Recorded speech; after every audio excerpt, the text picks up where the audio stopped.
এই টাকাগুলো কিন্তু আপনার বাচ্চার এই যে আপনি তো বাবা, আপনার তো মনে আছে যে কি পরিমাণ আপনার ছেলে কান্না করতো। তো এই টাকাটা কিন্তু সম্পূর্ণ ইসরাফিলের আত্মচিৎকারের। এই যে মানুষ আমাকে পরামর্শ দিয়েছিল যারা টাকা দিচ্ছে যে অন্য একটা মানুষের চিকিৎসা করান, আমি কিন্তু চাইলেই পারতাম। এই যে আপনার যে এই জীবনের রিস্ক নিয়ে এই নোয়াখালী এই দেশের এমন পরিস্থিতিতে আসার আসলে কোনো দরকারই ছিল না, কিন্তু আপনাদের আসলে ঘর নাই, ঘরে বাজার নাই, এমন অবস্থায় আসলে চেষ্টা করেছি যে মানুষ যেই সাহায্যটা করছিল সেটা দিয়ে। এবং এই যে আপনার যে ফারজান আপুর জন্য দোয়া করবেন। ফারজান আপু 5 কেজি খেজুরের টাকা দিয়েছিল আমার কাছে। উনি আপনাদের কর্মসংস্থানের জন্য ৭৬,০০০ টাকা দিয়েছি। তো বলছে যে বাজারে যেই ভালো খেজুরটা পান সেই খেজুরটা নিয়ে যাবেন। 5 কেজি ৬,০০০ টাকা দিয়ে খেজুর কিনে দিয়েছি, ঠিক আছে, ইসরাফিলের আম্মুকে আপনাদের 3 জনের জন্য। তো ফারজান আপুর জন্য দোয়া করবেন এবং প্রত্যেকের জন্য দোয়া করবেন যারা সাহায্য পাঠিয়েছিল ইসরাফিলের জন্য। কারণ এই প্রত্যেকের দান 5 টাকা, 10 টাকা, 1 টাকা পয়সা, কারো 50,000 টাকা, ফারজানাপুর 89,000 টাকা, সব কিছু মিলিয়ে কিন্তু এই 9.5 লক্ষ টাকা হয়েছে। তো প্রত্যেকের জন্য দোয়া করবেন। থাক থাক। তো এই দোকানটা আপনি কত টাকা ভাড়া দিবেন? এই দোকান ভাড়া এখন বেশি নেয়, 1,000 টাকা নেয়। 1,000 টাকা। তো আপনারা ওই সাইডে কিন্তু কাঠ রাখা আছে এই দোকানে, উনি তাক আপাতত করে এই মালগুলো সাজাই রাখবে এবং পরবর্তীতে ওনার বাবা ব্যবসার একটু বৃদ্ধি করে এই বাজারে পার্শ্ববর্তী যদি কোনো দোকান খালি হয় তো উনি ওই একটা দোকান নেওয়ার চেষ্টা করবে এবং এটা আসলে গোডাউন হিসাবেই থাকবে। কিন্তু এখানে আসলে এই যে এত মালামাল দেখছেন, 2টা ট্রাক ভরে আনছি। তো এই মালামালগুলো শুধুমাত্র মানে ফেরি করে বিক্রি করার জন্য না, আপনারা জানেন যে একটা দোকানে একটু ভালো মানের মাল রাখতে হয়, আবার এই ফেরি করে যখন যায় মানুষের বাড়িতে বাড়িতে তখন ভালো মানেরও মাল রাখতে হয়, একটু নিম্নমানেরও মাল রাখতে হয়। তো এখানে সব কিছু মিলিয়ে যাতে উনি মানে উনি হলো সকালে বের হবে অটো গাড়ি নিয়ে, ওনার এই মানুষের বাড়িতে বাড়িতে ফেরি করে বিক্রি করবে। দুপুরে মানে উনি এসে খাওয়া দাওয়া করে রেস্ট করে হয়তো বা সন্ধ্যার দিকে দোকানটা খুলে বসলো। যদি ওখান থেকে 500 টাকা ওনার বেচা কেনা হয়, হয়তো বা ওনার বাজার খরচের তরকারি খরচটা হয়ে যাবে। এই চিন্তা ভাবনা থেকে আসলে উনি যদি এই মালগুলো আসলে রাস্তাও রাখতে পারবে না, 2টা ট্রাকের মাল, তো উনি এই মালগুলো রাস্তায় রাখতে পারবে না কখনো। আর মূল কথা হলো যেহেতু ওনার গোডাউন নিতেই হবে, তো সেক্ষেত্রে মানে এই গোডাউনেই কিছু তাক করে দেওয়া হবে যাতে উনি বিকেলবেলা বসলে সন্ধ্যার পরে ওনার এখান থেকে কিছু একটা প্রফিট আসলেও ওইটা ওনার সংসার খরচে আসলে চলে যাবে। এদিকে চলেন, সামনে চলেন। আস্তে আস্তে দেন, মোবাইলটা আমার কাছে দেন। আচ্ছা আসেন। তো এই হলো আসলে মালামাল। এখানে আসলে হাজার হাজার মানে আছে, শত শত আইটেম আছে, বলতে গেলে 100-এর উপরে আইটেম। তো চেষ্টা করছি যে আসলে মানে পরিবারটা কিভাবে স্বাবলম্বী করা যায়। হয়তো বা 4.5 লক্ষ টাকা দিয়ে একটা মুদির দোকানও করে দেওয়া যেত, হয়তোবা অনেকে বলছিল একটা অটো গাড়ি কিনে দিতে, সেটাও হয়তোবা দেওয়া যেত। কিন্তু ইসরাফিলের বাবা আসলে কোনটা ভালো পারবে, তা আমরা যেটা পারি না সেটা তো আমাদের আসলে করে দিলে হবে না। এই যে এখানে দেখতে পাচ্ছেন, এখানে আসলে এই যে RFL এর প্লাস্টিকের আলমারি পাওয়া যায়, এই আলমারিগুলো আছে এখানে। কি আলমারি না এগুলো? এই যে এগুলা। আচ্ছা, এইটা হচ্ছে টেবিল। RFL এর এই যে টেবিল আছে, এগুলোর দাম কত জানি? এগুলোর দাম অনেক টাকা। এগুলা মনে করেন যে একটা মনে হয় যে আচ্ছা, কেনা পড়ছে এগুলোই 4,500 টাকা এক একটা টেবিল।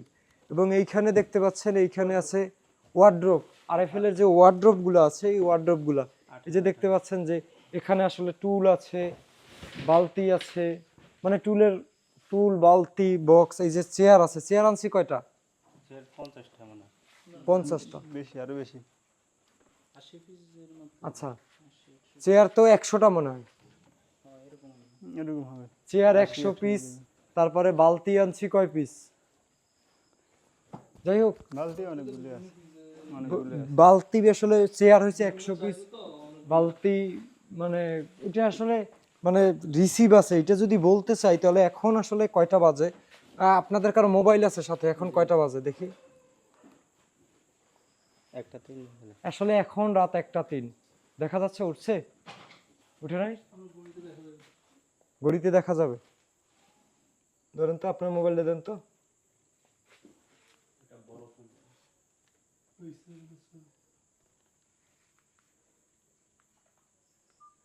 এটা দেখা যায়।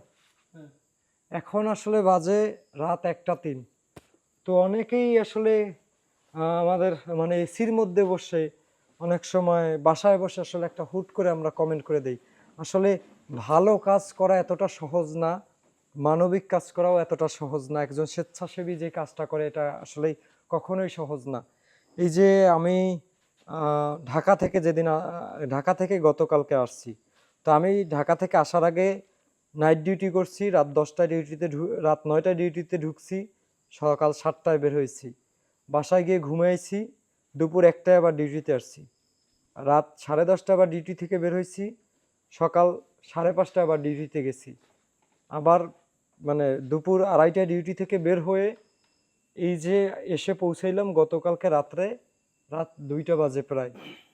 এই যে এটা হলো নোয়াখালীর আন্ডারচর, মানে এটা হইলো নোয়াখালী থেকে, হ্যাঁ নোয়াখালী শেষ সীমানা। আপনার যে নোয়াখালী সদর থেকে ঢাকা যত দূর, তার থেকে মনে হয় বেশি দূর এই হলো আন্ডারচর। এবং এইখানে আসতে যে আসলে কি মানে আপনার যে পরিবহন সমস্যায় পড়বেন এটা আসলে মানে কল্পনার বাহিরে। 5টা 7টা জায়গায় মানে পরিবহন চেঞ্জ করতে পারে। এটার মধ্যে কি আছে? এটার মধ্যে জগ জগ আছে কতগুলো?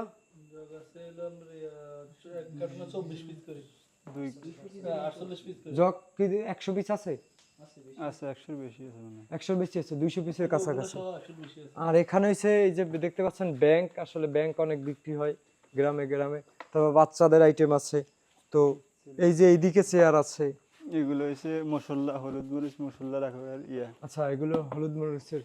তো এই যেই পরিমাণ আসলে মালামাল আনা হয়েছে, আপনারা এখন সম্পূর্ণ এই যে দেন মোবাইল দেন, এই যে সম্পূর্ণ আসলে মোবাইলের মাধ্যমে আসলে ভিডিও করা হচ্ছে। মানে কারেন্ট নাই, তো কারেন্টের জন্য অপেক্ষা করছিলাম, কারেন্ট আসে নাই। তো সেই কারণে আপনাদের পরবর্তীতে একটা, ওর বাবা দোকান সাজানোর পরে পরবর্তীতে একটা ভিডিও দিব ওনার মামার মাধ্যমে। এবং আপনারা যে আমি বলেছিলাম ইসরাফিলের মাকে একটা সেলাই মেশিন কিনে দেব, তো আসলে মানে যেই টাকা মানে ছিল ইসরাফিলের চিকিৎসা শেষে, সম্পূর্ণ টাকা খরচ করার পরে ইসরাফিলের এদিকে বাবা এদিকে আসেন, আপনার পকেটে এখন কয় টাকা আছে? আমার পকেটে এখন না বলছিলেন যে গাড়িতে বসেছে 40 টাকা আছে। 40 টাকা ছিল, আচ্ছা 40, এখন 6 টাকা আছে। এখন 6 টাকা আছে। আচ্ছা যাই হোক, চেষ্টা করছি এই মানুষটা যেন মানে মানে বড় কথা বলতে নাই, আবার আপনাদের ছোট করে বলতেছি না। এইবার যদি আপনি জীবনে কিছু করতে না পারেন, আর কিন্তু জীবনের সুযোগ আসবে না। এটাই হয়তোবা আপনার মানে আপনার সন্তান চলে যায় কিন্তু আপনাদের স্বাবলম্বী করে দিয়ে গেছে। আপনার সন্তান যদি আরো 5 দিন আইসিইউতে থাকতো, এই টাকাটা কি থাকতো? 1 টাকাও কিন্তু থাকতো না। এটা কিন্তু আপনার সন্তান নিজের জীবন দান করে আপনাদের দিয়ে গেছে। তো ওইভাবেই ভাই ধরে রাখার চেষ্টা করেন, যাতে আর যতদিন বাইসে আছেন, এই যে মানুষ আপনার সন্তানের জন্য যতটুকু করছে, আপনার এই ব্যবসা প্রতিষ্ঠান থেকে তো 2 টাকা হইলেও প্রফিট হবে। আপনার আশেপাশে মানে ইসরাফিলের আম্মা কই? আসেন তো একটু।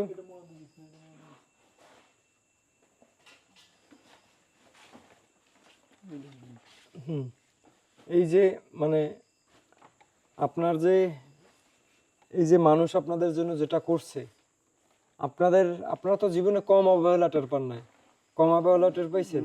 না, অনেকগুলো অবহেলা খাইছি আমরা, মনে করেন ইসরাফিল অসুস্থর পরেই অনেক অবহেলা খাইছি।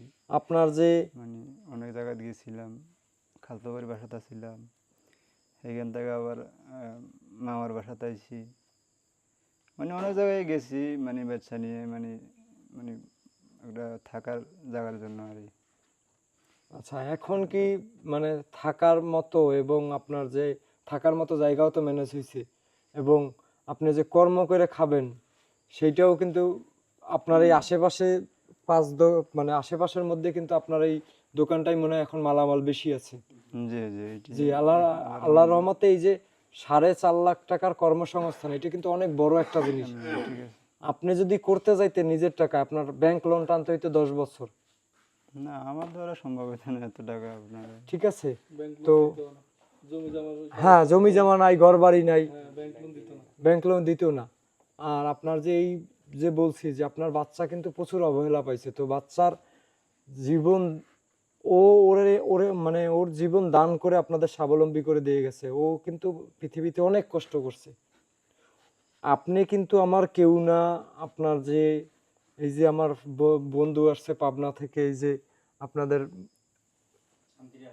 শান্তিরার থেকে যে এই যে ভাই আসছে, ঠিক আছে, মাহমুদ ভাই, ইনিও কিন্তু আপনাদের আগে চিনতো না। তো এই যে এই লোকটাকে ঢাকা গাজীপুর থেকে আমি নিয়ে এসেছি যে ভাই আপনাদের এলাকায় যাব। আবার রক্ত যেদিন আপনার বাচ্চার অপারেশনের আগে রক্ত দেওয়া লাগছে, উনি কিন্তু চলে আসছে। মাহবুব গেছিল যে ঠিক আছে, রক্ত দিছিল। তো এই মানুষগুলো আপনার কেউ রক্ত না, শুধুমাত্র কিন্তু আপনাদের কারণে না, শুধুমাত্র কিন্তু আপনার বাচ্চার কারণে আমরা পাশে দাঁড়াইছি। নাহলে আপনার মতো মানে পারিবারিক দিক থেকে অনেক অসহায় মানুষ আছে, চাইলে তাদের নিয়ে কাজ করা যাইতো, চাইলে তাদের টাকা পয়সা তুলে দিয়ে তাদের স্বাবলম্বী করে দেওয়া যাইতো। কিন্তু আমরা কিন্তু সবাই আসছি, এই যে আজকে এখন রাত 1:30 বাজে, এখন আবার যাইতে হবে ঢাকা, কালকে আবার অফিস আছে। ঠিক আছে, তো যাইতে যাইতে কয়টা বাজে এটাও নিশ্চয়তা না।